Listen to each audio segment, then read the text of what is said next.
I always felt like I never belonged, not in this pack and definitely not in the family I was placed with. I was orphaned at birth. My mother died giving birth to me, and my father soon after. Alpha Joe handed me off like an unwanted gift to Amma and Vargos. For a while, they treated me like their own. Until I was 7 and Amma's belly began to swell with new life. Then the world shifted. The arms that once cradled me grew cold.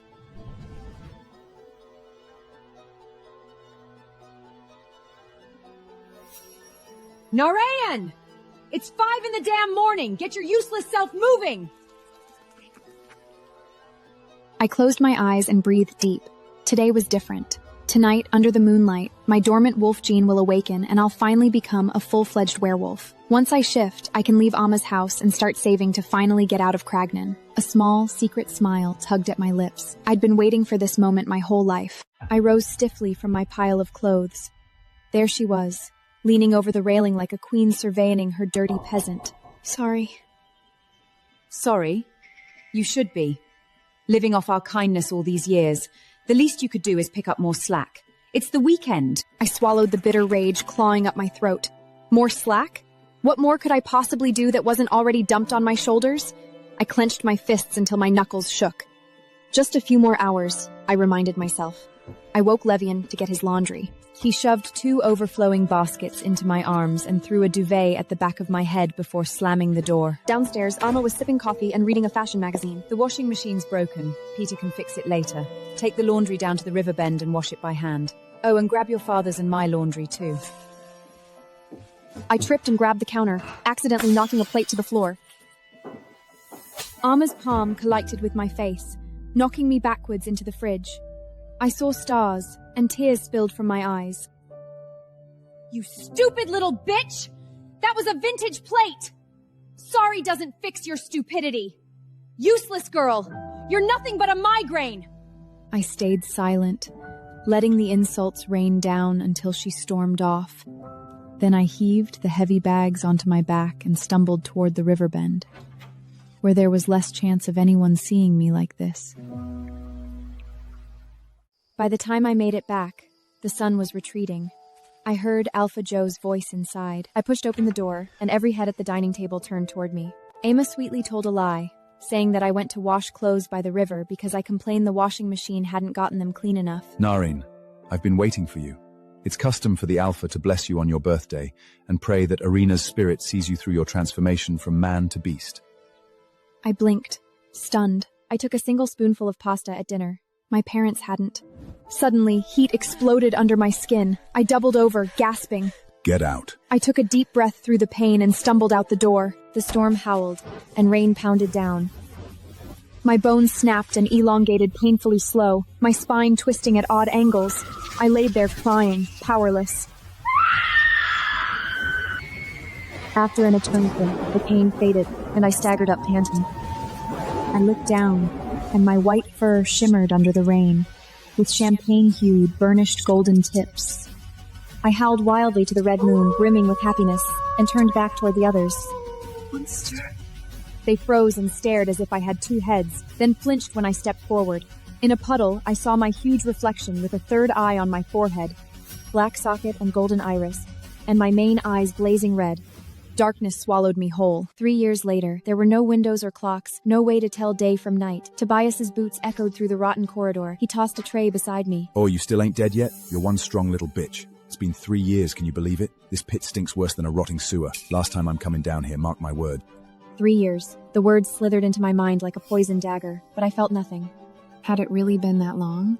I stared up at the cracked ceiling, tracing the spiderweb of fractures again and again. Every split had been memorized long ago. I had been rotting in this dungeon long enough for the ceiling to become more familiar than faces I once loved. They tried to get rid of me, but my cursed body healed relentlessly. They turned to silver, searing it into my flesh and leaving a map of scars. Joe was the worst. He peeled my skin back layer by layer, probing for the monster he swore lurked beneath. He would let me shriek until my lips cracked and my stomach twisted, then dangle a single drop of water in front of me. Shift. Show me what you really are. But I was too weak to summon the beast he so feared.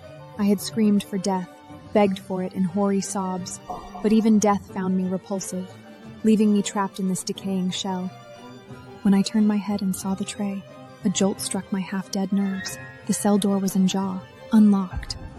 Tobias, lazy, careless. Tobias hadn't locked it. A strange, foreign sensation stirred in my hollow chest. Hope. But I crushed it hard. Even if I escaped, where would I go in this state? Skin stretched over brittle bones, not even remembering my own face. I clenched my jaw. If I must die, then let it be under the sky, with the wind on my skin and the stars bearing witness. Not rotting away nameless in this tomb. I forced my skeletal frame to move and dragged myself across the threshold. I didn't remember how I stumbled through the night, only the scent, honeysuckle and sun-warmed cedar, cutting through the rot like a blade. Then a pair of warm arms caught my crumbling body. When my eyes fluttered open again, there was no cracked ceiling. Above me were intricate carvings kissed with gold and silver, a chandelier glowing softly. The bed beneath me was impossibly soft, silk curtains swaying at its corners. Was I dead? Was this heaven or hell dressed in beautiful lies? I tried to move, but my limbs trembled violently. My hands were clean and pale, nearly translucent. I was dressed in a large hoodie. The grime I'd worn like a second skin was gone. You're awake. I flinched and snapped my gaze toward the voice. He was the most beautiful man I'd ever seen. He stood at the foot of the bed, arms crossed over a broad chest, warm brown eyes framed by thick, dark lashes. How are you feeling? That voice was like thunder wrapped in silk. I wanted to speak, but only a weak gasp escaped. When he reached out a hand, I threw my arms up to shield my face, bracing for the blow I knew would come. I don't want to hurt you. I would never hurt you, Imsireli. I peeked through my arms. He had lowered his hand and wore a sad smile. He introduced himself as Sargis, the ruthless, untouchable Lycan King. He said I was in the palace of Khragnir, that he had found me on Snow Wolf territory. This had to be a hallucination. How could someone as broken as I am be in the palace? In the king's bed. I tried to pinch myself awake, but there was no flesh to grip. So I scooted toward the edge, intending to fall and wake up. The next second, I crashed into a solid chest. His heartbeat thudded against my ear. I looked up into those warm eyes that could melt the fiercest ice. But warmth was always a lie. I pushed weakly, but he simply laid me back on the bed. Then he pulled out a phone and issued a steady command. Royal physician. My room. He was summoning an entire medical team. This is all my fault. I'm sorry I didn't find you sooner. He dropped his head onto my lap, his broad shoulders trembling slightly. I froze. Why would a king grieve over me? A knock sounded, and a group in teal scrubs filed in, bowing in unison. That was what they called him. Supreme Alpha. And I sat there, trembling, utterly bewildered. What the actual fuck was happening? They wanted to examine me. I curled into a ball, pressing my palms over my ears, rocking back and forth. Don't touch me. Please, no. The man called Sargis sat on the edge of the bed, his voice low. I promise you, Imsireli, nobody here is going to hurt you. They won't touch you in any way you're uncomfortable with. I swear on my title and my life. I looked at him. There was a burning sincerity in those eyes. Slowly, my hand slid down from my ears. I nodded. The physician Maravek approached cautiously, like handling a frightened fawn. He measured my vitals, my height and weight, his brown deepening. When he gestured for me to open my mouth, a foul stench filled the room, and I saw Sargis's knuckles turn white. They asked questions, and I answered with nods, shakes, or fingers. 3 years since I last spoke. 21. I was 21. Finally, they handed me a notepad and pen to write my name. My hand trembled so badly the letters came out crooked. Nino? Or maybe Maka? The physician guessed twice and was wrong both times. Sargis impatiently snatched the note and squinted at it. Narine. I nodded. Narine. He pronounced that name like a sacred vow. Everyone left, and the door clicked shut behind them. Silence wrapped around me again, my oldest best friend. I looked around the massive room. High vaulted ceilings, polished stone walls, a bed big enough for 5. It was too surreal. I was in the Lycan King's palace. In his bed. Under his care. Why? What did he want? No one ever gave without wanting something in return, especially not for someone like me. A knock came, and a dark-haired woman entered, fox-like eyes smiling. She introduced herself as Hasmik, my lady-in-waiting. She brought an iPad and a wireless bell. Would you like to stay resting in bed? Or would you love to watch the sun? It's beautiful from the balcony. The sun. That word struck me like a jolt to the chest. I pointed weakly toward the window. She smiled and helped me up, letting me lean on her as we shuffled step by step towards the large glass doors. The door slid open, and sunlight flooded in. The first ray hit my face. I froze. The warmth was so foreigner it almost hurt. I closed my eyes and breathed it in, letting it soak into my bones. I had forgotten how the sun felt. Hasmik helped me sink into a giant beanbag that swallowed me whole. The sky was a tender blue, clouds drifting slowly. A breeze kissed my matted hair. I don't know how long I sat there. Maybe I fell asleep. When I opened my eyes again, the sky was painted amber and rose gold, a wool blanket wrapped around me. Then I met those warm brown eyes. Sargis standing by the railing, silently watching me.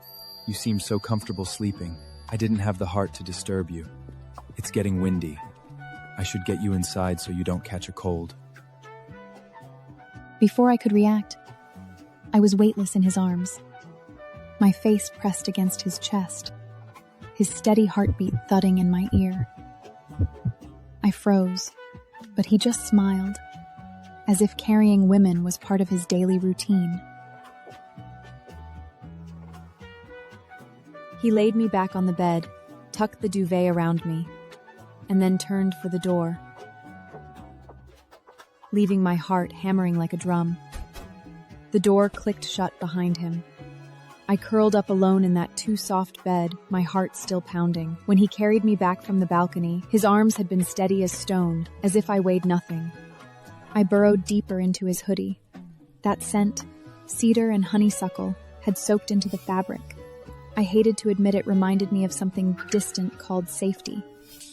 Outside, moonlight silvered the gardens. I stared at it, asking myself over and over, who was I to be held in a king's hands? The answer came as cold as moonlight. I was not worthy. The physician Maravek's words echoed in my head. Severe malnutrition, dehydration, post-traumatic stress. My teeth had rotted from neglect. If I were human, he had said, I would already be dead. It was the cursed wolf blood that had kept me alive. The blood that made me a monster. I touched the crescent and spiral mark on my forehead. It always throbbed faintly. I closed my eyes, trying to piece together what that man, Sargis, could possibly see in me.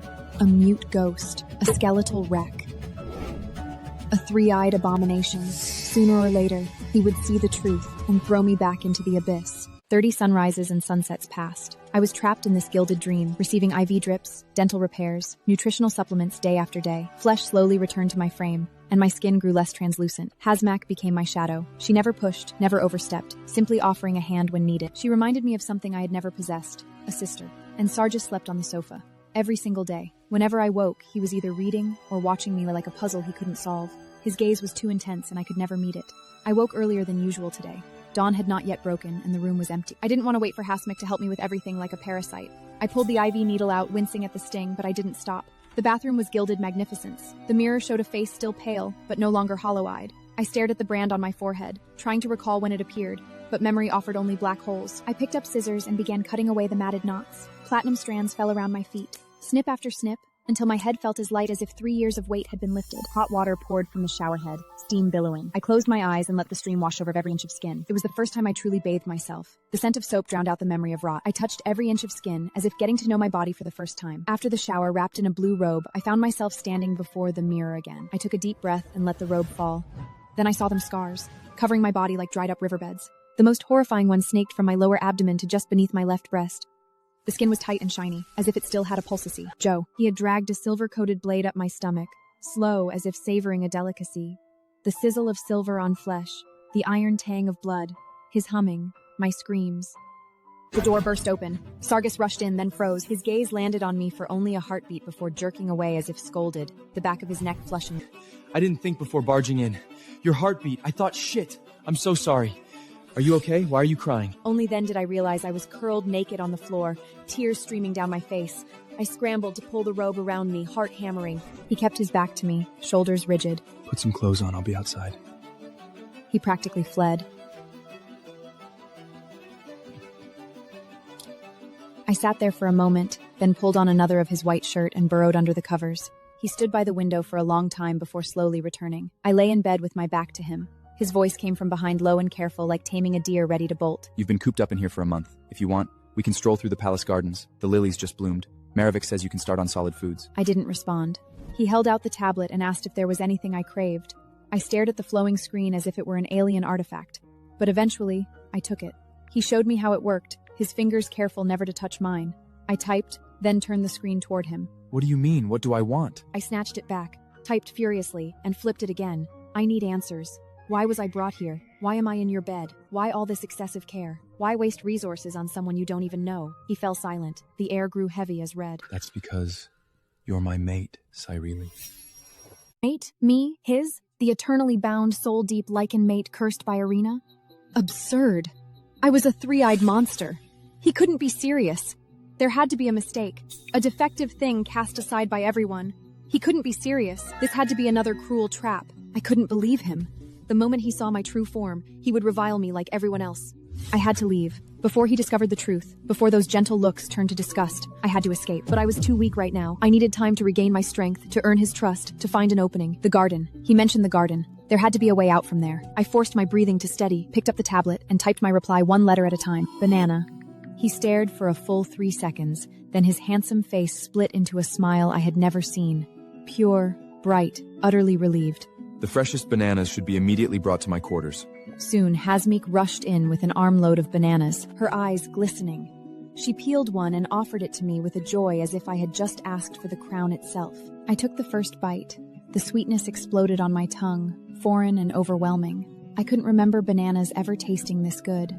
One after another, I couldn't stop. I heard his low chuckle. You're going to turn into a banana at this rate? I paused, looked up at him, and gave him the faintest, most unexpected eye roll. His laughter grew louder. In that moment, something cold in my chest seemed to crack. I'm Cyrele meant my beloved in old Khragnir. He said it with such tenderness that I had to look away. I didn't deserve to be looked at like that. After the bananas were gone, he sat quietly on the sofa and told me about Arena's curse. How lichens were punished for their arrogance, bound eternally to one person, heart and soul intertwined until death. I don't care about the curse. All I know is that when I found you, here... He pointed to his chest. The place that had been empty for 23 years suddenly felt full. I clutched the sheets.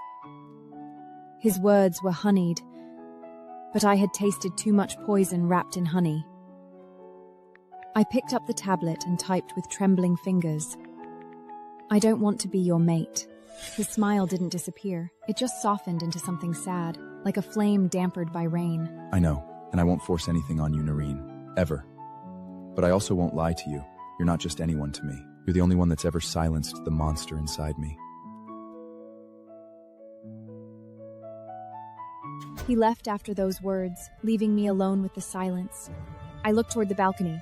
The sky was vast, and I was in a cage. No, I would be no one's prisoner anymore. I would grow strong, exact my revenge, and then be truly free. I walked to the balcony, slid the door open, and cold wind hit my face. I stared at the abyss beyond the railing. One step, and all the pain would end. I climbed onto the railing and spread my arms. Narine! Please don't do that! I whipped my head around, my foot slipped, then the world flipped, and I fell into the void. A hand clamped around my wrist. I dangled in midair, looking up to see Sargis half over the railing, one hand gripping the edge, the other holding me with desperate strength. His face was contorted with strain, veins bulging, but what burned in his eyes was not anger. It was pure, unadulterated terror. Hold on, Narine. Just hold on. With a guttural roar, he hauled us both back over the railing inch by agonizing inch. We tumbled onto the cold tiles. I sprawled across his chest, his heart humming wildly against my ear. He sat up, gripping my shoulders, his voice raw and Are shaking. you okay? I know I'll never fully understand what you've been through, but taking your life is not an option. Do you hear me? If something is too heavy for you, let me carry it. I'll burn this entire world to ashes for you. Just say the word. You have no idea the power you hold over me, Sargis. Please, don't ever try to do that again. I froze. He was kneeling before me, the supreme Lycan king, his voice laced with raw pleading. Not anger, not reproach, fear. Fear of losing me. I looked down and saw the wound from the IV still bleeding on my hand. He followed my gaze and then gently lifted my hand. Let me help you clean this. He fetched the first aid kit and knelt on one knee at my feet. His touch was exquisitely careful, as if I were the most fragile porcelain on earth. I watched his profile, which seemed almost reverent.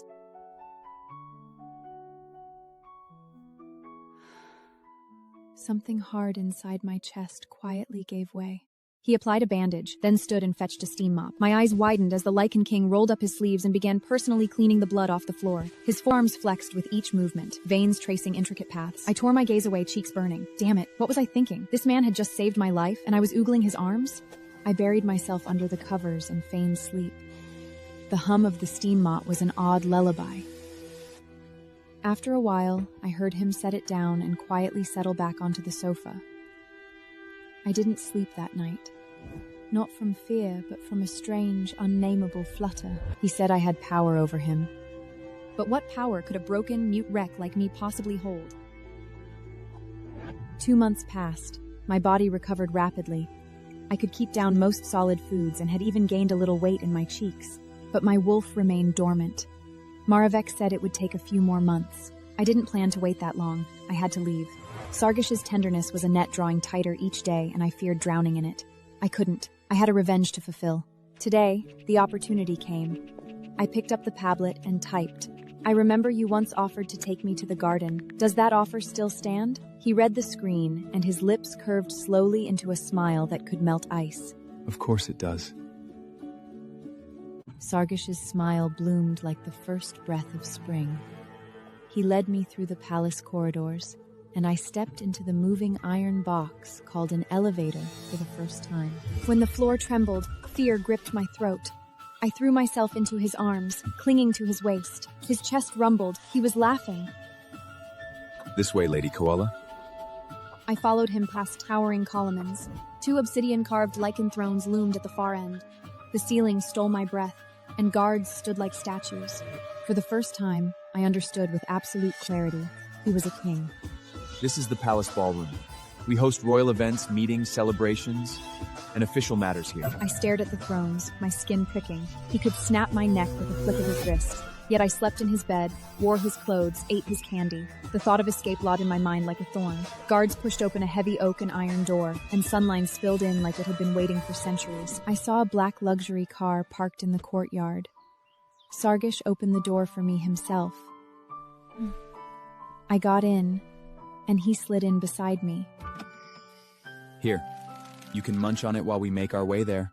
I took it, tore it open, and shoved a handful into my mouth. The sweetness melted on my tongue. He kept watching me. When I looked up, he quickly averted his eyes and pretended to study the scenery. The garden was called Valariad, an arched stone gate twilled with vines, the scent thick as a liquid dream. I stepped in and was swallowed by blooms, birds of paradise, bleeding hearts, ghost orchids, and a bush of silver roses. They're called moonlit Etel roses. They grow nowhere else in the world. They're used in every major royal event.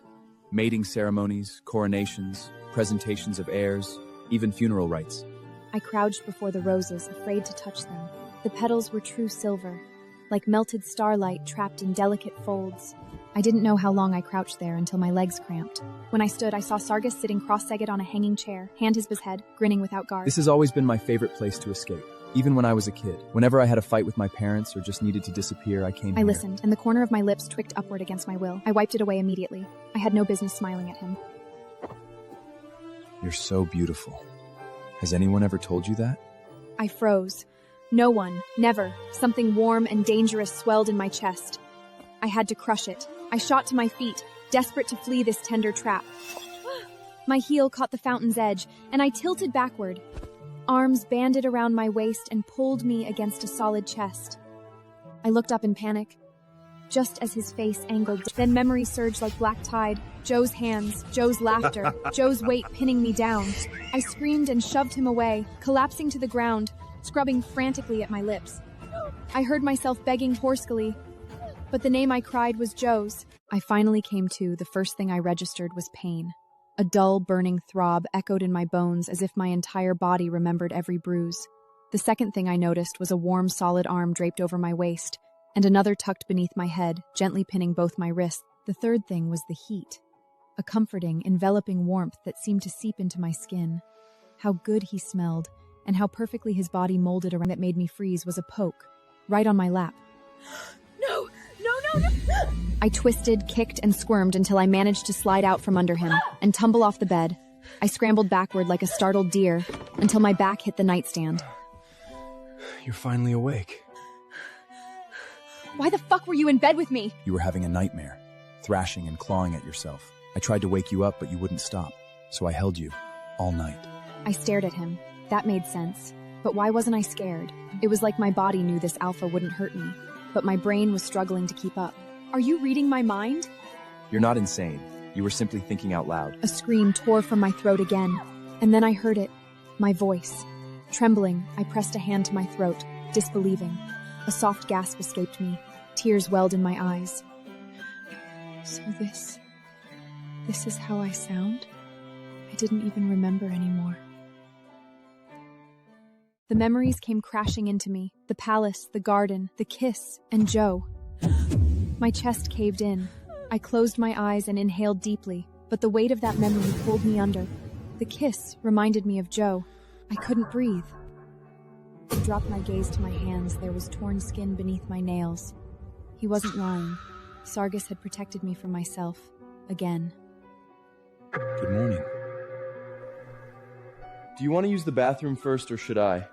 I shuffled toward the walk-in closet and grabbed one of his black shirts and a pair of shorts. Wearing his clothes felt normal now. I stepped back into the room. He was sitting at the edge of the bed, phone in hand. Inside the bathroom, I caught my reflection, angry red lines across my arms and collarbone. I had done that to myself. I realized I was growing comfortable here with him. That scared me more than anything. I wasn't staying forever. I'd kill Joe. I stepped out of the bathroom, drawn by the scent of heaven. Sargis stood behind the island counter, fussing with a skillet, plating eggs, sausages, bacon, pancakes. He could cook? Come take your seat. I obeyed immediately. He placed a full plate in front of me. I picked up the fork and dug in. A moan slipped out without warning. How is it? I haven't cooked in a while, so I might be a little rusty. I flashed him a thumbs up. He grinned and served himself a plate. We ate in silence. Once the meal was done, I rose to grab the dishes. He intercepted me. I can do it. I absolutely do not doubt your capability, but allow me to do these little things. You don't ever have to lift a finger. I looked away quickly. There was something disarming about the way he spoke. He was gentle, and I didn't know how to handle gentle. Thank you.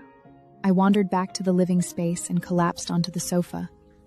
Minutes later, he approached. Here. He held out a bowl filled with brightly colored candies and sour gummies. Thank you. I took it with both hands. You don't ever have to thank me for things like this. It's my pleasure. Then he turned and walked away. I stared after him and didn't know what to think about him anymore.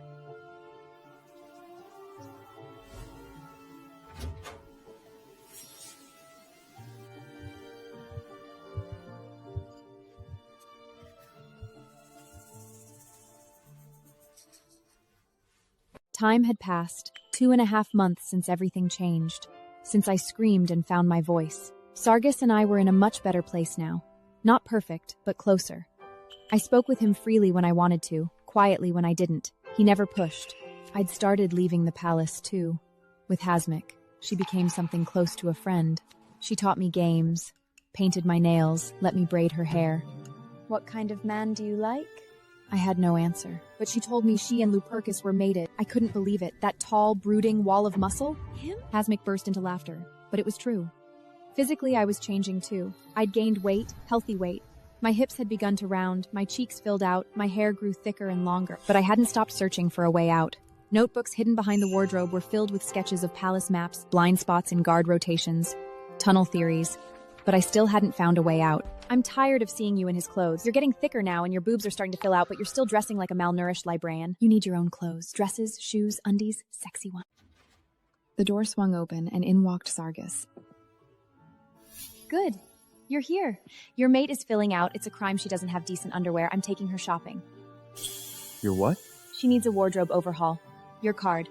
Now. Sargis looked between us. Then he groaned. For the goddess' sake. Fine. He shoved his black card into her hand. Hasmik kissed his cheek. Good boy. The only person you're allowed to splurge on is Narine, not yourself. Crystal clear, my king. She looped her arm through mine, practically dragging me toward the door while I stumbled along, half horrified, half terrified. If she comes back with those hideous shades of yours, I'll personally exile you, Hasmik. Hasmik, and I went shopping. She drove, I sat in the passenger seat. The gates creaked shut behind us. Am I sure I should be doing this? Going out like this? Babe, I'm more than sure. And besides, I waited months for this. Don't rob me of my girl's day fantasy. I gave her a small smile. But my insides were knotted with anxiety. The road wound through towering sycamores and golden fields. 30 minutes later, we reached the main gate. It opened. This was the first time I'd stepped into the outside world. Beings were everywhere. Furred, scaled, winged. I felt like a ghost. The main city's practically a circus. She parked and dragged me into the first shop, red lace. The scent of perfume hit me. Lace, satin, silk. I froze. It's not your style, that's the point. You've been wearing Sargis's hoodies. This is your awakening arc. My what? She kept handing me sets, some tame, some scandalous. I tried on a deep green set. The soft fabric hugged my skin, not too revealing. That one? That's the one. You look like you could kill a man and then write a love letter on his grave. I smiled faintly. Then my gaze drifted lower and I saw them. The scars. Long, silvery reminders slashed across my hips and the sides of my stomach like brands. The scars, they make it hard to see anything else. Those scars? That's armor, Narine. That's survival. You don't hide them. You wear them like a goddamn crown. I wanted to believe her. But believing is easy when you're not the one living inside the body that remembers every scream. We moved on after that. Shoes, jewelry, dresses. At a street-side cafe, I barely touched my food, but I nodded along to Hasmik's banter. By the time the sun began to dip, our arms were full of bags. Lupercus, she stepped away to answer, motioning for me to stay. I stared at the exit. The streets were crowded, pulsing with energy. It would be impossible to track someone through that maze. My heart pounded. I hated myself for thinking it, but the need for vengeance wouldn't let go. I moved, slowly at first, pretending to browse a rack near the door. Then I slipped through the crowd like mist. Hasmik was still on the phone, turned away. I ran. I moved like smoke, weaving through clusters of shoppers, ducking into crowds. I looped around the block twice, letting bodies mask my scent. My memory flicked back to the turns we'd taken, right on Temple Avenue, 2 blocks north. Then a side road called Moon's Hollow, past the bakery with the strawberry bread, left at the bronze statue of the feathered chimera. I followed the map I'd stitched into my mind. My lungs burned, but I didn't stop. Not until I turned a final corner and found myself on a quieter street. There, in the shadow of a crumbling tower, I leaned against the wall, panting. A weight crushed my chest, but vengeance had waited long enough. I didn't know where I was going. I only knew I was going to the Snow Wolf Pack, to Joe. The streets of the city felt like a different world. People in clusters, merchants yelling, neon signs blinking. The Snow Wolf Pack? A woman barely looked up from her phone and pointed south. That's hours away on foot, girl. You'll need transport. I nodded and kept walking. I had no money, no phone, no plan. I ducked into alleyways to breathe. When my legs went numb, I found a fountain at the edge of a plaza and collapsed beside it. The water shimmered like crystal under the city lights. I dipped my hands in to drink. My reflection stared back, wild-eyed. What the hell was I doing? I hadn't thought this through. I'd romanticized vengeance, but I hadn't considered the logistics. The crowds had started thinning. Daylight had bled out of the sky. Most people had places to go, homes, packs, families. I had nothing. The city suddenly felt like a mouth about to swallow me whole. I curled onto a bench, hugging my knees. Maybe I'd made a mistake. I eventually stumbled onto a bench by a bus stop, half limping and half dragging my body across the concrete. My knees buckled the moment I sat. My legs trembled from hours of walking with no direction. Goddess, what was I thinking? My lungs ached with every breath. My head throbbed. I was utterly spent. I was so stupid.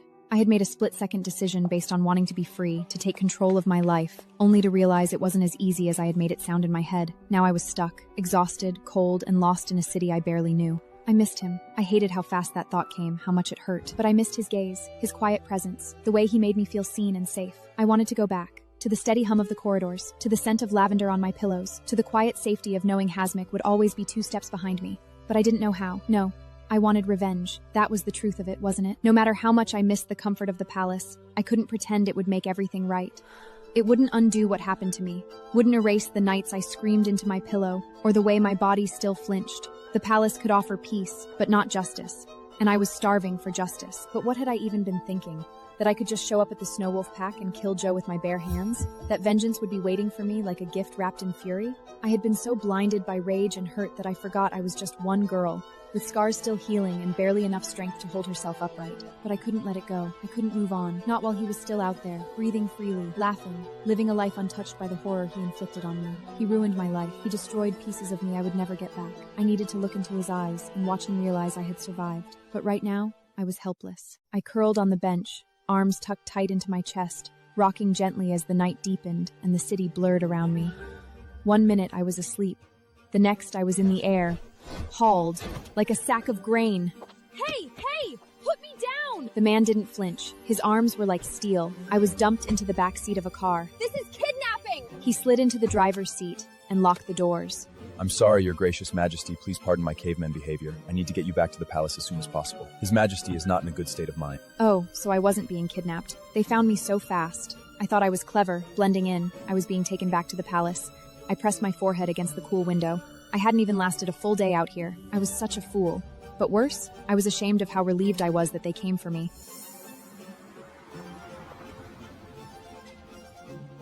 And soon, to him. To the man whose anger might just burn hotter than the fire I carried in my own soul.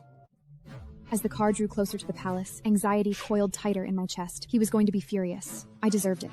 Sargis had been nothing but kind and patient. He gave me space, shielded me from a world I wasn't ready to face. And what did I do in return?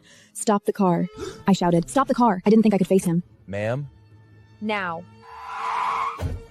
The tires screeched as the vehicle jerked to a halt. Open the door. I can't. His Majesty gave strict... Well, from what I've been told, I am Her Majesty. So doesn't that give me the authority to override a damn door lock? The lock disengaged. I stared at him, stunned that it worked. I threw the door open, and the night air slapped me in the face. I didn't care. Screech! A deafening roar split the silence. A car came flying into view, tires skidded sideways, and slammed to a halt just inches from me. The driver's thing opened so hard it slammed against the frame with a metallic crack. And then he was there, Sargis. I'd never seen him so disheveled. His jacket hung off one shoulder, his shirt half unbuttoned. He moved closer. Fuck. The moment his boots hit the pavement, he didn't stop. I was frozen where I stood, wind tugging at my hair, eyes wide with fear. He closed the distance until we were mere inches apart. He wrapped me in his arms. My body went rigid in surprise. Then I sagged against him. He buried his face in my hair, breathed me in. You're okay. Did anyone hurt you?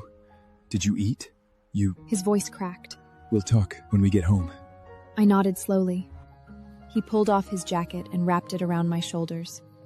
He guided me to his car.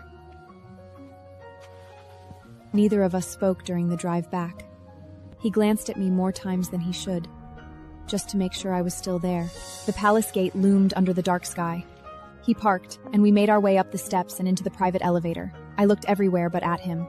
The doors opened, and he led me to the room. The door closed behind them with a soft click. I stood in the middle of the room, still wrapped in his jacket. Why, Narine? Why did you run? Do you have any idea what you put me through? I didn't ask you to worry about me. I'm not a child. You can't keep me locked in here like a prisoner. I wasn't keeping you here. I was protecting you. Protecting me? I didn't ask for your protection. I'm your mate! It's my responsibility to care. There you go again with that mate bullshit. I don't believe in it. I'm not responsive to it. I've never felt it. The only thing I've ever felt towards you is gratitude. Narine. No. Let me finish. Lupercus cleared his throat. We shouldn't be here. They quietly stood and left. The door closed behind them.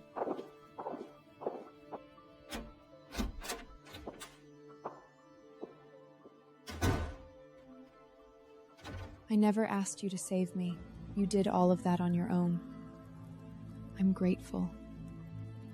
But that doesn't mean you get to dictate how I live my life.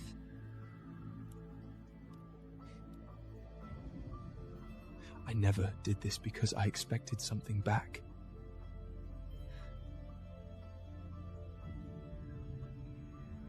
Then stop acting like I owe you something! My words hit him. His body locked up. He stared at me in disbelief. You say you're my mate, but I never felt it, Sargis. No strings pulled at my soul. No magic tethered me to you. He nodded slowly, biting the inside of his cheek. His hands trembled at his sides. You've been kind, yes, but caring isn't suffocating someone. Caring isn't making decisions for me and watching me like I'm a ticking bomb.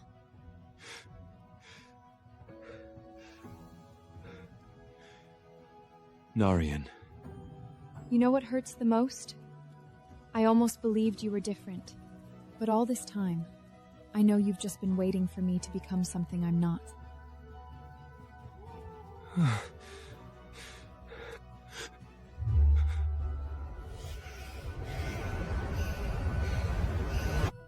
You think because you gave me a soft bed and fed me,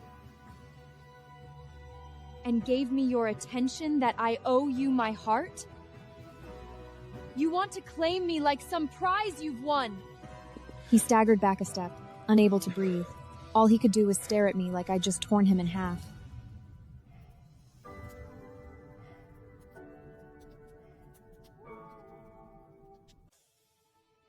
Fuck! Narine! He grabbed a vase off the table and hurled it across the room.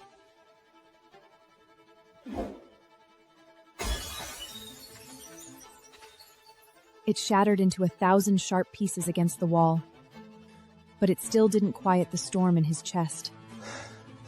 You're right. I don't have any right to keep you here. I don't have the right to hope for something that clearly isn't there. He swore again, grabbing the edge of the table. You've got no idea what it's like devoting yourself to someone. I stayed up nights wondering if I was doing enough, if I was enough. But none of it mattered to you, did it? I looked away. You want to go? Then go. I won't stop you. You say you're not mine, I hear you. All I wanted was your happiness. If it doesn't lie in me, then so be it. I set you free. You don't owe me anything. Take what you need. Clothes, money, whatever. Just leave before I start begging you to stay. Because if I do, and you still walk away, I don't know if I'll recover from that. He turned away, unable to face me. Just go.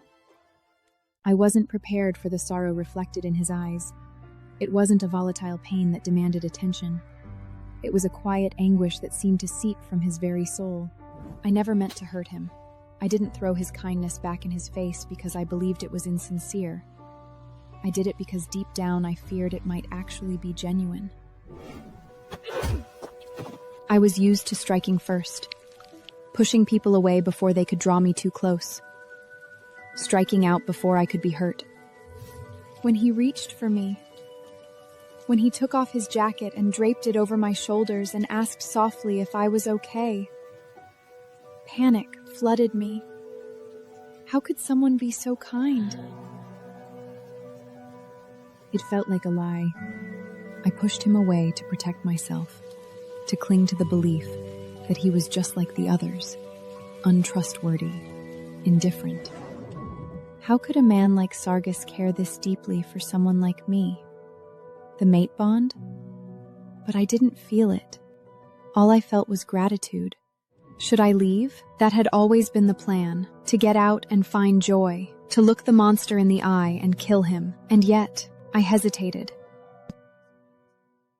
The choice was in my hands now. Sargis had given it to me without resistance. I was finally free. So why did my chest ache when I thought of walking away?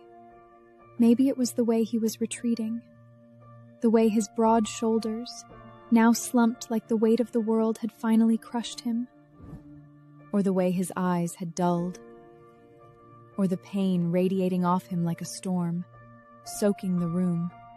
But whatever it was, it did something to me. It reached into that steel vault I'd buried my heart in and twisted. I stood there, frozen.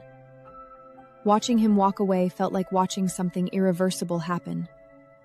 And for the first time in a long time, I didn't feel fear. I wanted to comfort him. I opened my mouth to speak, nothing sharp or guarded or meant to protect me from imagined betrayals. But before I could say a single word, he turned back. If you have any request, or anything you want to take along, ask anybody, and you'll be given. Then he walked out of the room, and I just stood there, staring at the door. I waited for him all through the night. Not a single blink of sleep touched my eyes. I sat on the bed, hugging my knees, staring at the door, but he never came. This was the first time he had stayed away for this long. The first time he didn't sleep in here. Did he deserve what I said? No. No. Especially when I hadn't meant it. I just didn't know how to not lash out when I felt scared. Didn't know how to let good things in without suspecting the worst. I reached for the tablet on the bedside table. I remembered him showing me how to contact him through it, just in case. I opened the message app. My fingers hovered above the keys. I'm sorry. Please come back. That's what every piece of me was screaming. But wouldn't that make me selfish? After everything I said? I dropped the tablet and buried my face in my hands. I didn't know how to fix this. A knock sounded on the door. My heart leaped. It's me, Narine. Then crashed. Lupercus. I didn't expect him. I slid off the bed and padded to the door. I hesitated, then opened it slowly.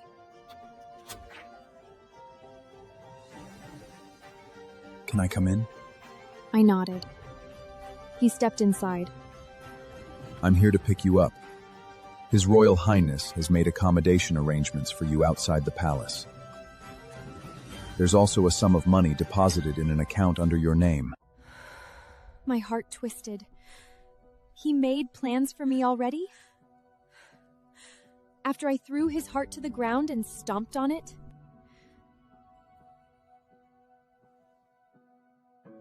I'm not going anywhere. You aren't? I don't want to leave anymore.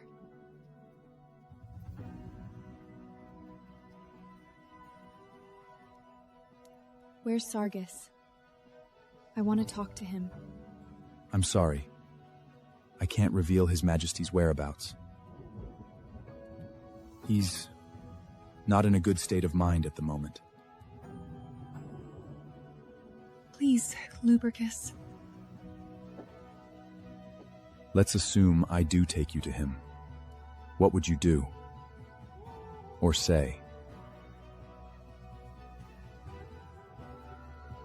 Do you suddenly believe in the mate bond now? His words hit me. What would I say? I'm sorry? And then what? I don't know. I don't know what I'd say. But I don't want him hurting because of me. You need to make a choice, Narine. I can't take you to see him if you don't even know what you want. Don't give him hope if you know you'll never be able to see yourself with him. His words pierced through every layer of denial I had built. He wasn't being cruel, just honest. And the truth was, everything he said was right. I know the concept of mate doesn't make sense to you. That's okay. Only lichens truly understand it. To be tethered to someone, it's like feeling something awaken in your bones and your blood, as though you were incomplete your entire life and never knew it until that moment.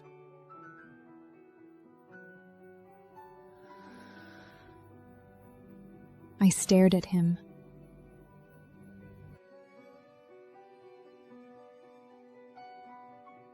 Sargis is my cousin. We grew up together.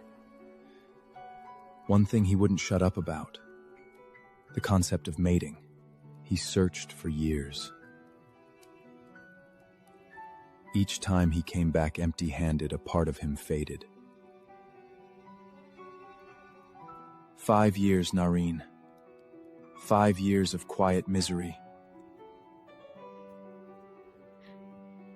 Until he found you.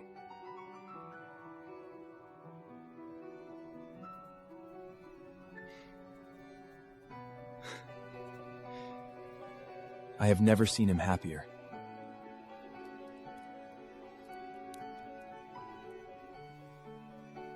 Something about the way he said it twisted something in my chest. If you really get to know Sargis, if you let yourself be open-minded, even just a little, you'll see that he's gentle and full of love. And everything he's done for you since the day you were brought here. Isn't that proof enough that he cares about you?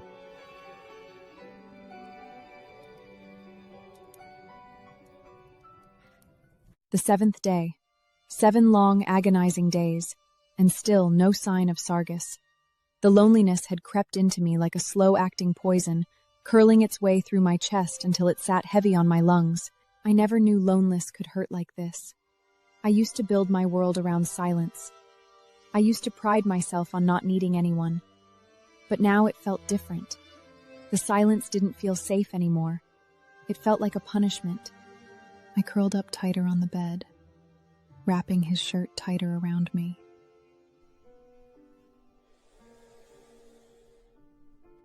It still smelled like him. Hasmik had left me a book. I finally cracked it open out of sheer desperation for distraction.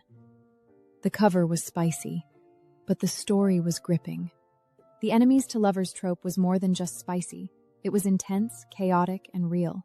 The heroine lashed out in fear and distrust, only to realize she was falling in love without even meaning to. It felt so familiar, like Sargis and me. I found a folded down page with a line. I hated him so much I couldn't breathe. I loved him so much I didn't know how to. Then their first kiss came.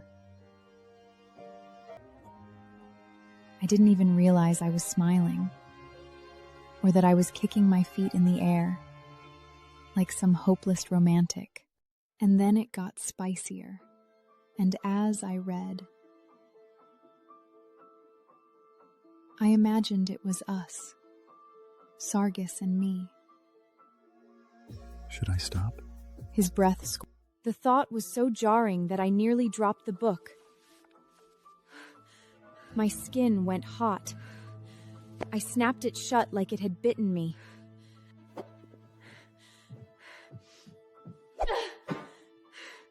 I threw it across the room and buried my face into the throw pillow, groaning. Why was my brain like this? The silence pressed in again.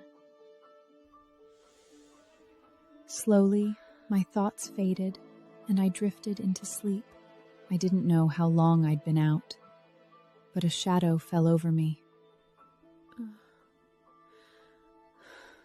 I stirred groggily, blinking against the haze of sleep. His figure was retreating.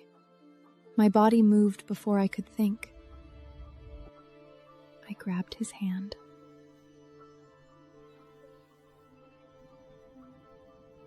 Sargis. He turned, and when his eyes met mine, my heart ached. He looked exhausted. Dark shadows under his eyes, tangled hair, wrinkled shirt, stubble on his jaw. His eyes were guarded, like he'd locked the real Sargis somewhere deep inside himself.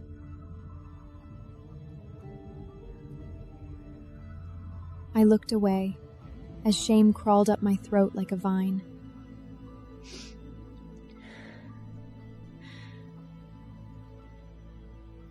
I'm sorry.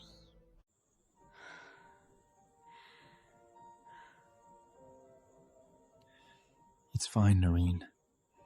It's all good. No, it's not all good. You have no idea how guilty I feel for everything I said. I didn't mean all of it, at least not the way I said it. If you're only here because you feel guilty, you don't have to. You were just being honest. That's okay. No, I'm not staying because I feel bad. I'm staying because I want to. But I need you to understand that I'm not an easy person to be with. I had a pretty messed up child. It left scars. Deep ones. That kind of trauma doesn't just go away when someone shows up with kind eyes and good intentions. I lost my parents as soon as I was born. I was raised by pack members. At first they were kind, until I turned 7. They had a child of their own, and suddenly I wasn't part of the family anymore. I became a servant in their home. And then I spent 3 years in a dungeon, total darkness, alone, tortured beyond imagination.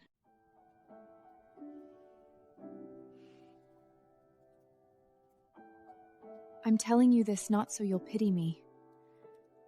I hope it helps you understand me. Even just a little. I don't know how to love Sargis. I don't know how to let myself be cared for without feeling the need to give something back.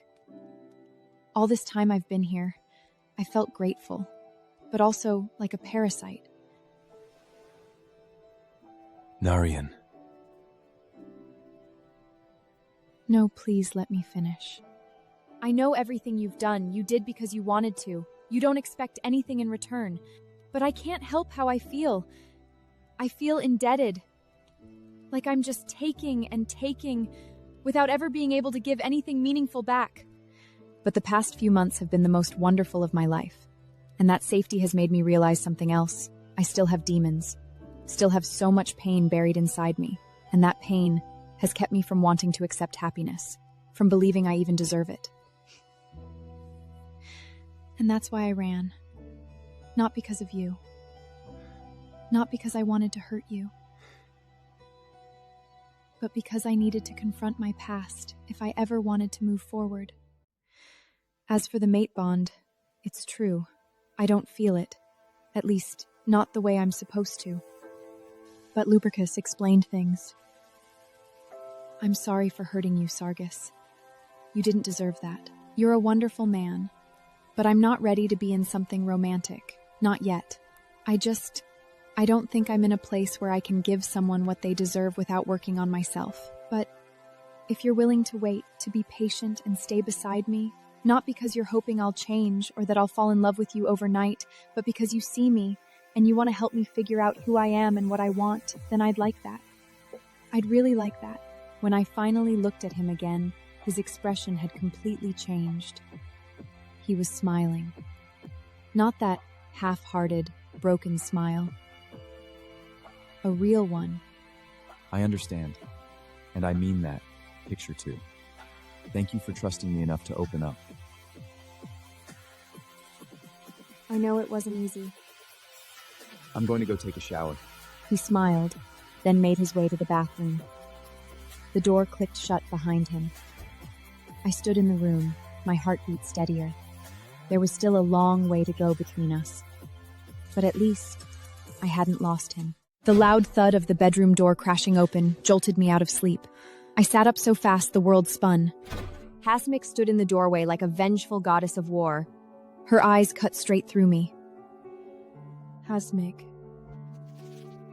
You fucking bitch. I winced. I knew I deserved it. What you did was fucked up. Really fucked up. I know. Let me finish.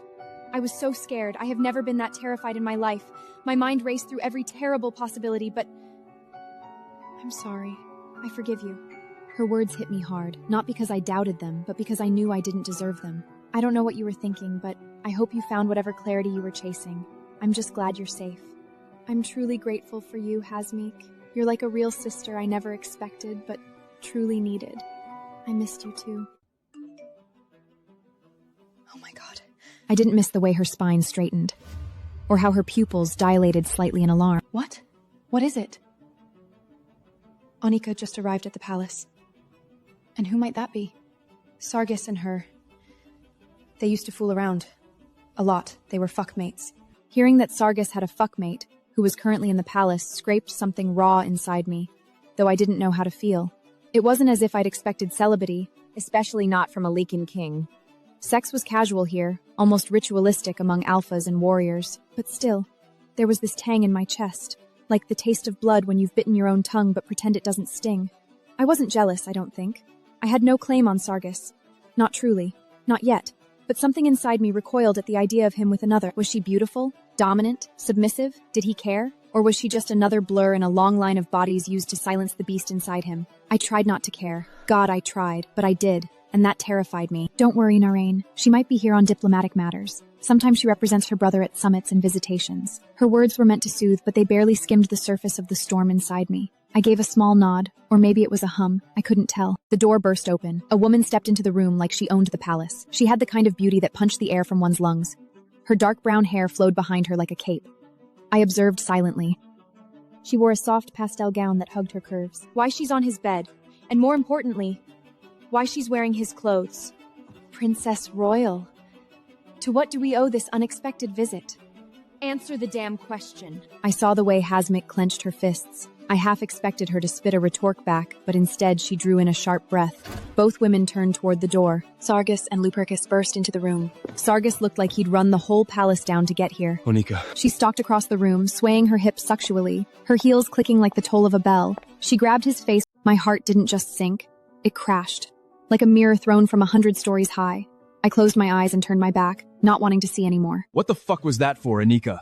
What? Don't you miss me? He didn't answer, and when his eyes flicked toward me, I had already turned away, retreating into myself again. I missed you and came to surprise you, but instead I found another woman in your bed. So who's the slut? She is not a slut. The woman you're referring to is my mate. Anika stared at me. Then she burst out laughing. You joke too much. I know she's just another body to warm your bed. Sargis stepped toward her, with enough heat in his eyes to melt through steel. Your diplomatic status buys you patience, not the right to disrespect my mate in my home. One more word, and the guards will escort you out. You wouldn't. Try me. Anika huffed and flipped her hair as she stalked out, followed by Lupercus, while Hasmik gave me the faintest smile and slipped away. The room was left with just me and Sargis. Silence settled like thick fog. I didn't know she was coming. I swear it, Narine. I would have shielded you from this shit if I'd had even a hint. I said nothing. I didn't kiss her back. I hope you trust me enough to know that's not who I am anymore, not with you in the picture. I'm not mad. You're not? No. I don't know what I'm feeling. I just hate how it made me feel, seeing that. Do you want me to ask her to leave? Can you? I'm the supreme alpha of this kingdom. There's not much I can't do. No. That'll just make it worse. Politically. For you. I didn't realize how tightly I'd been holding myself together until I leaned my head against him, and it felt right. His shoulder was broad and warm. I didn't understand it fully, this instinct and pull. but I followed it anyway. It wasn't even about the kiss, not entirely. It was about how easily she'd touched him. I hadn't earned the right to feel this way. We weren't bound yet. Hadn't exchanged vows or promises. She's really pretty. Narine. It's not a competition, and even if it was, I wouldn't win. I'm not like her. I'm not loud or sharp or confident. I just exist, quietly. You don't have to be like her. But you were with her. I fucked her, Narine. That's not the same as what I have with you. Resting my head against him, I looked at this infuriating, loyal, complex man. Who wouldn't want him? I was only with her because it was temporary and convenient, until we each found what we truly wanted. You don't owe me an explanation. You're an adult. I'm not angry, just surprised, and it reminded me how little I actually know about you. Then ask. I don't know what to ask. When I'm not working, which is rare, I like to travel alone sometimes to see the world without the weight of a crown. I blinked. It was hard to imagine him as anything but the supreme alpha. I dabble in sports like basketball and swimming, and I love to cook. Submerging in water feels peaceful and untouchable, and my three-pointer's pretty good. You? Love to cook? Careful. You're underestimating me. At night, Sargis turned over on the sofa. He thought I was asleep. I wasn't. My eyes were closed, but every sense was tuned to him. The creak of leather, his breathing, and his scent of cedar and honeysuckle soaked into his shirt I was wearing, filling every inch of air. I couldn't escape it, and didn't want to. A flash crossed my mind. Him in the kitchen, sleeves rolled up, muscles moving as he chopped vegetables. I imagined those hands on me, fingertips tracing down my breathing changed. I bit my lip and buried my face in the pillow, knowing I shouldn't be thinking this, when my body still remembered the pain. But Sargis wasn't Joe. That thought was a small flame, burning a hole through my chest. The next morning, after I showered, the scent of food drifted from the kitchen. Sargis was cooking. I watched him pull out Wagyu tenderloin, garlic, fresh herbs, and truffle butter to prepare an elaborate breakfast. He began with a palate cleanser: cucumber juice, elderflower, and mint syrup in a tiny ceramic spoon topped with an edible flower petal. The main dish was black truffle Wagyu steak with bone marrow glaze, seared in a dry skillet and basted with garlic, herbs, and truffle butter. He turned roasted bone marrow into a creamy glaze and poured it over the steak. Is there a banquet? Thankfully, no. I'm making breakfast. For us. Is there anything I can help with? Yeah, I need you to keep turning this batter. The third course was flaky croissants topped with goat cheese, truffle oil, herbs, pomegranate seeds, candied walnuts, and honey infused with thyme. You know, you do have clothes of your own now.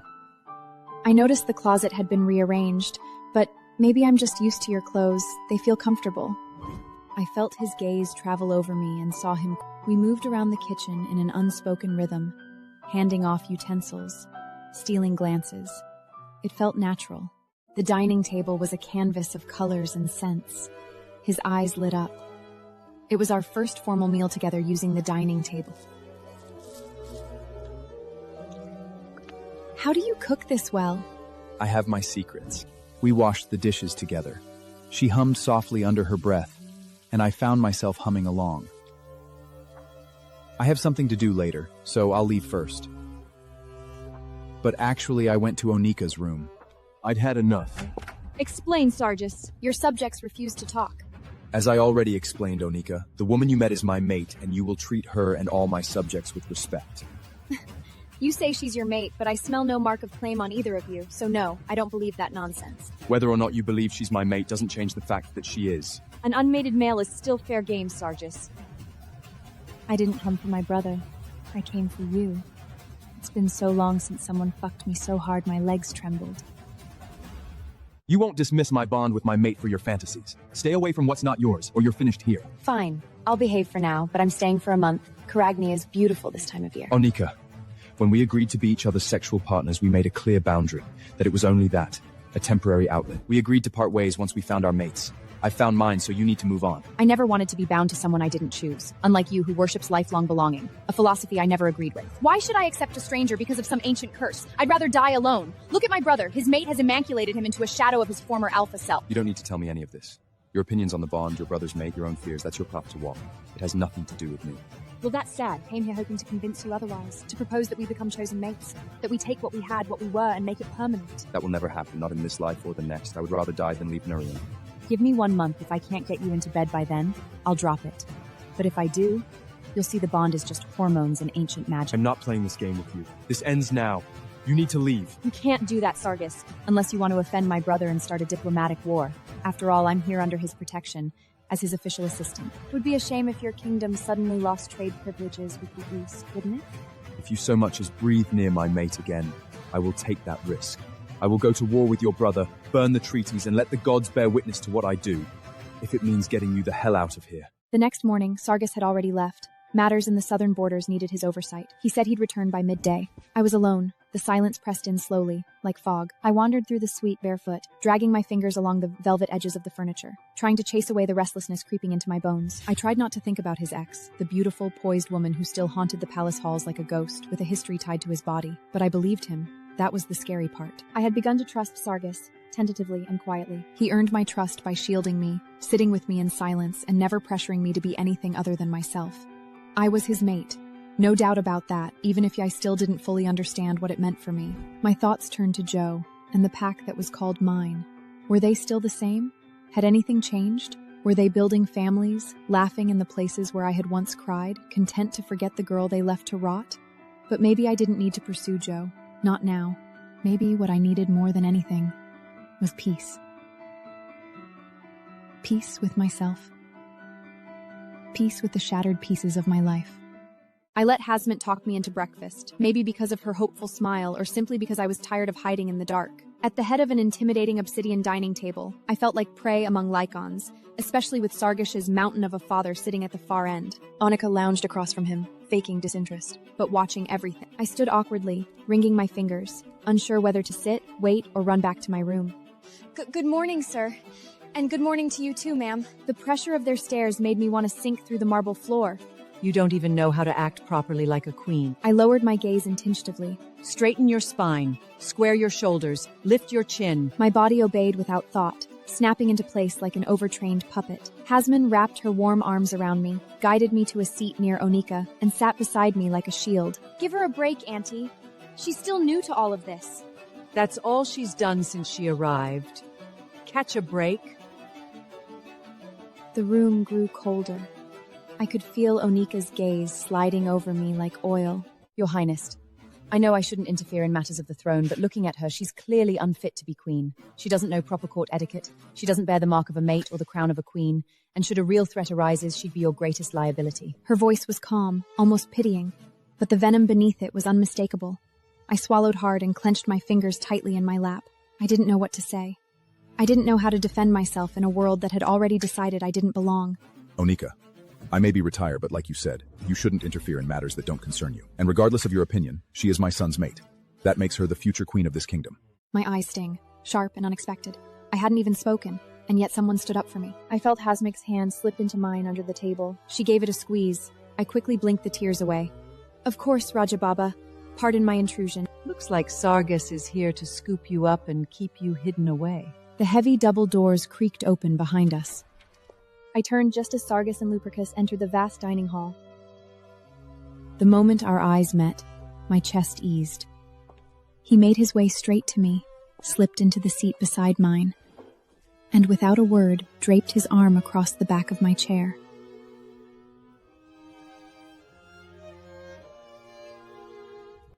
Are you okay?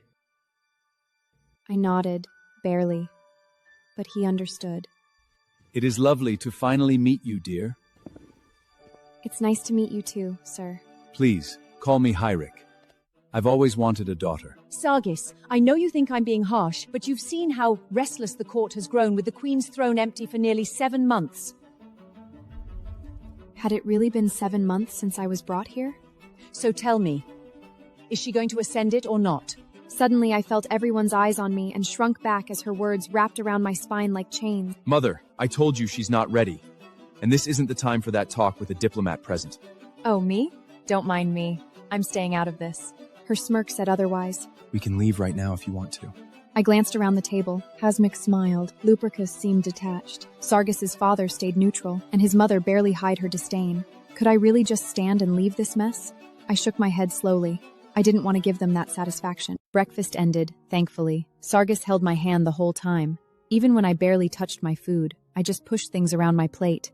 I watched his mother. Aveline was brilliant, cunning, respected, but gentle was not her. She didn't know how to soften her words. If Sargis had found me the traditional way, I would have been sent to the Alpha Magus' wing for a month of seclusion. his mother would have trained me in etiquette, politics, and the nuances of being mated to a king. That path was never mine. Tradition stopped mattering the moment he pulled me out of that compound, broken and bleeding. They didn't know me.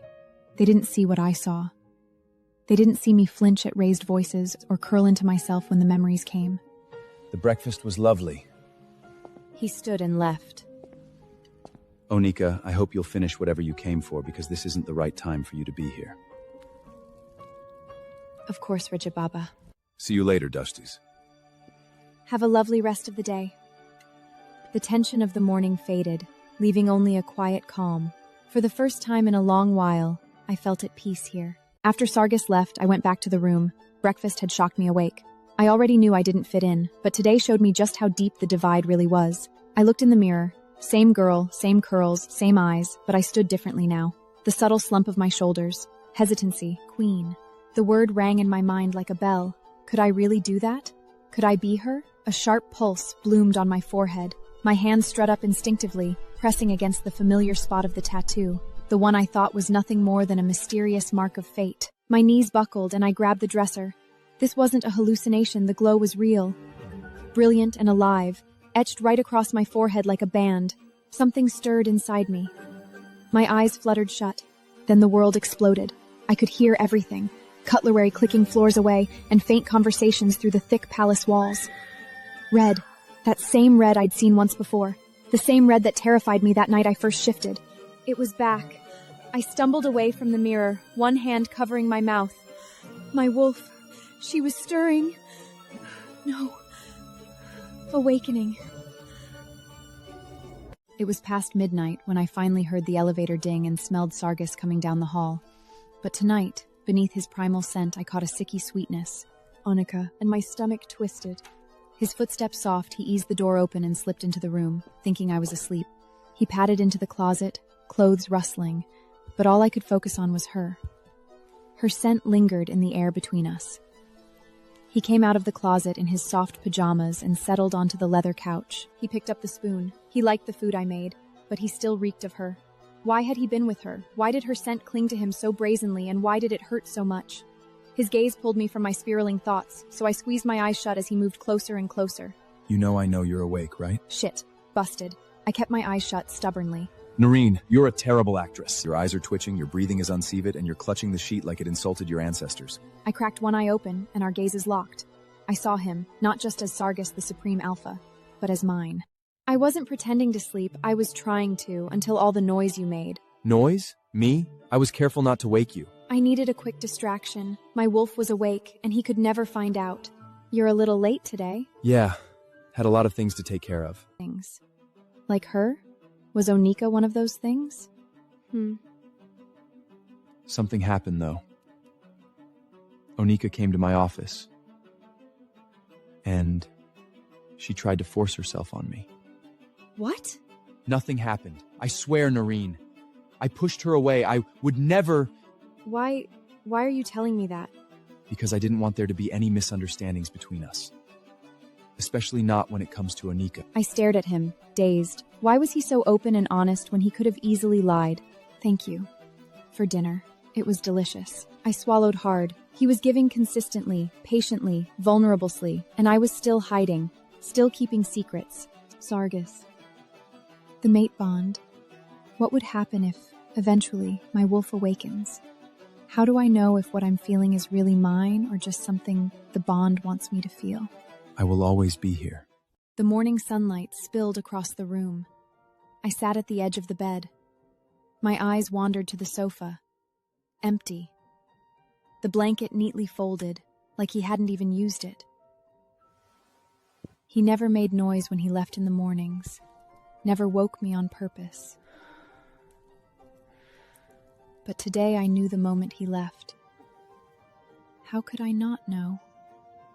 Every shift of his body on that sofa, every time the leather creaked beneath his weight, every subtle exhale as he tried and failed to get comfortable.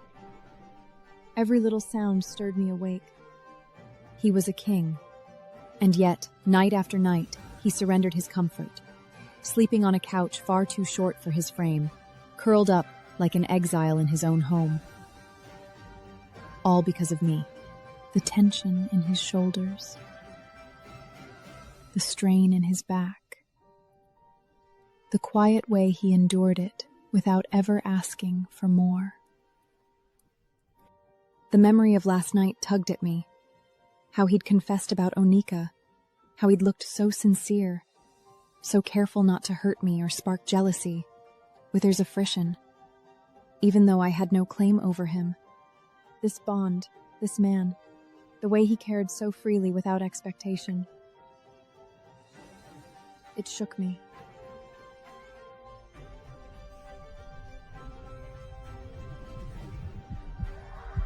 Maybe it would have been easier if he were cruel, if he yelled and demanded. But Sargis didn't do any of that. He was one of a kind. I decided to leave the room. I wanted to know more about the kingdom, about Sargis, about who I was supposed to become. I texted Hasmik. She replied quickly. We met in the hallway. Look who finally decided to come out of her shell. We walked side by side. She sighed. I want to apologize. For the breakfast. You were thrown into something you didn't ask for.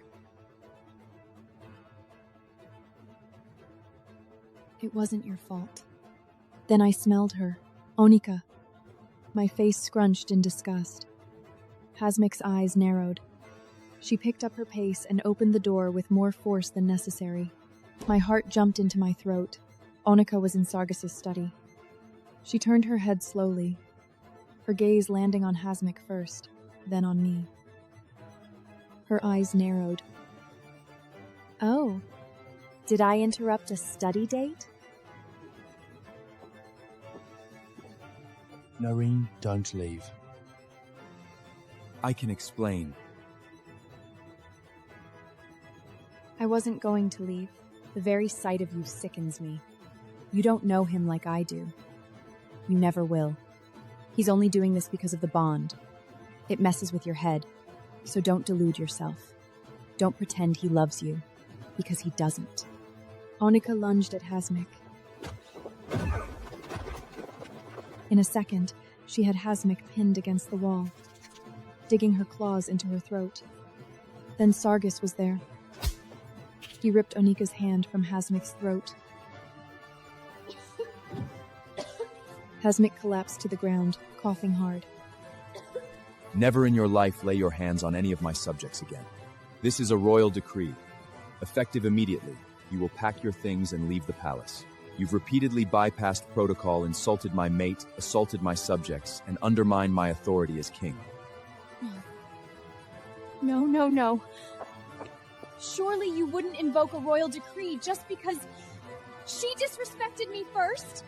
She dared to address me like an equal! But Sargis didn't back down. Onika stared at him. Then she looked at me, and there it was. Hatred. She screamed, and it made my skin crawl. Her voice was so grating, so abrasive, that I found myself wishing she would just stop speaking.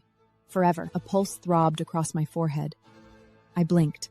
She was still ranting, but her mouth was moving. I couldn't hear a thing. Not a single syllable. She paused mid-tirade, blinked in confusion, and brought her hand up to her throat. She opened her mouth again. No sound. She clutched her throat with both hands. Her eyes darted frantically. Sargis thought she was acting.